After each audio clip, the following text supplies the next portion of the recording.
कभी कभी सोचता हूँ क्या सच बोलना गुनाह है या गुनाह तब है जब कोई आईना दिखा दे। अभी कल मैंने उस टीचर के ऊपर वीडियो बनाई थी जिसके ऊपर FIR हुई, तो कुछ लोगों को मेरी बातें बुरी लगी और इतनी हिम्मत नहीं हुई कि वह कमेंट बॉक्स में आकर कुछ बोले।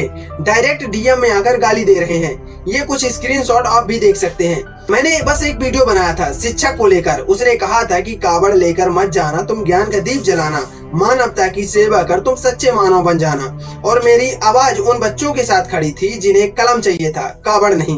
पर भाई साहब, लोग इतने असहज हो गए कि सामने से कुछ नहीं कहने की हिम्मत हुई, बस गालियां दी, वो भी DM में। और अगर कोई ये कहे कि जो गलत है वो गलत है, चाहे हिंदू हो या मुसलमान हो, तो उसे गाली क्यों? क्या तुम्हारी भावनाएं इतनी कमजोर हैं कि एक कविता से डर जाएं?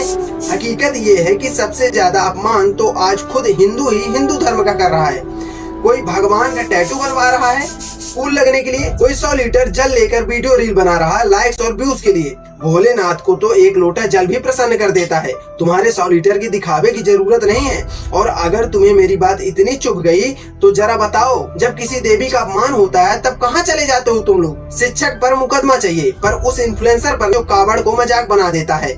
ये धर्म नहीं है, ये सस्ती राजनीति है, लाइक्स और लाइमलाइट की भूखी है। अगर तुम सच में श्रद्धालु हो तो गाली नहीं, विचारों से जवाब दो। मैंने कहा कि एक कविता पर FIR दर्ज होना शर्मनाक है, तो तुम्हें तकलीफ हो गई तो सुनो। मैं न हिंदू धर्म के खिलाफ हूँ, न मुसलमान, न किसी मजहब के।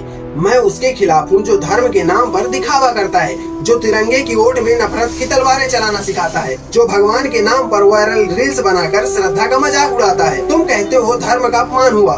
कौन सा धर्म भाई? वही जिसमें ज्ञान को दीपक माना जाता है, वही जिसमें सबसे पहले सर्वभवन्तु सुखिना सिखाया जाता है। तो फिर अगर एक शिक्षक कहता है कि कलेक्टर बनो, ज्ञान फैलाओ, तो इसमें धर्म का अपमान कैसे हो गया? क्या तुम्हारा धर्म इतना कमजोर है कि वो कविता से डर जाए? लेकिन तुम श्रद्धा छोड़कर रील्स और फोटो के लिए शिव को बोझ बना चुके हो, और अब जब कोई सवाल उठाए तो उसे गद्दार कह दो। तो सुनो, मैं वो हर बात बोलूंगा जो तुम्हें असहज करती है, क्योंकि सच्चाई कभी आरामदायक नहीं होती। मैं धर्म का अपमान नहीं करता, मैं धर्म के नाम पर किए गए ढोंग का पर्दाफाश करता हूँ। अगर तुम्हें लगता है कि DM में आकर गाली देकर तुम मुझे डरा दोगे तो सुन लो, मैं डरने वालों में से नहीं हूँ, मैं सवाल करने वालों में से हूँ। और जिन लोगों को मेरे विचार सही लगे तो इस वीडियो पर अपनी राय जरूर लिखिएगा। हम मिलते हैं नेक्स्ट वीडियो में, तब तक के लिए जय हिंद, जय भवानी।